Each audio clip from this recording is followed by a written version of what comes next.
অবশেষে আমিও জেনে গেলাম 6251 মানে কি।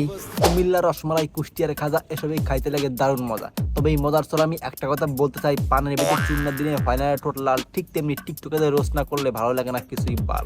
তাই নাকি? WhatsApp guys, it's me lollipop ভাই, কাছে নাই খাই দেয় কমে।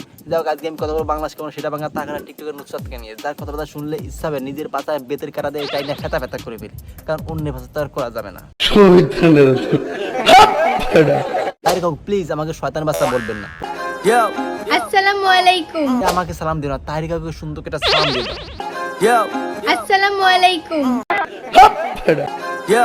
আসসালামু আলাইকুম সবাইকে, ওয়াইফাই মোবারক। আমি আগেই বলেছিলাম যে এরা টিকটকার, এরা সবসময় ভুলভাল বকে, কারণ এখন ওয়াইফাই দিন শেষ, এখন স্লোগান হচ্ছে মোবাইল ইন্টারনেট বাংলাদেশ। ঠিক বলেছো।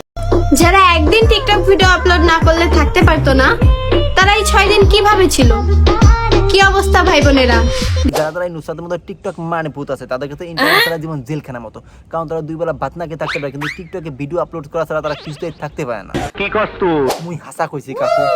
একজন পুরুষ তখনই ভাগ্যবান হয় যখন তোমার মতো একজন টিকটকার মেয়েকে জীবন সঙ্গিনী হিসেবে পায়। কাকু এতে হাসির কি আছে? একজন টিকটকার মেয়েকে জীবন সঙ্গিনী হিসেবে পাওয়া আর আমার বয়সের চাঁদ হাতে পাওয়া দুইটাই সমান। তুমি কল্পনাতেই ঠিক আছো, বাস্তবে তোমাকে পাওয়াটা সাধ্যের বাইরে।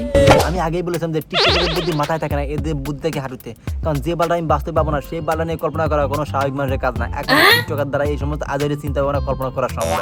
এটা কি কোনো কথা? ডাক্তাররা বলে থাকে হাসলে নাকি মানুষের হার্ট ভালো থাকে, বাইরে সেটা কোনো কথা না, কথা হচ্ছে মস্তি হাসি যা সুন্নত, কিন্তু সেইটা মোবাইল দিকে তাকায় দিলে নাকি বিপজ্জনক।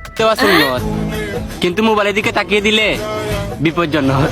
আচ্ছা ভাই আমি কিছুই বুঝলাম না, মোবাইল থেকে বাগবালিক আছে যে মুসকি হাসিটা বিপজ্জনক, নাকি জনিতা মোবাইল থেকে বেরিয়ে খেয়ে দিয়ে চলে যাবে?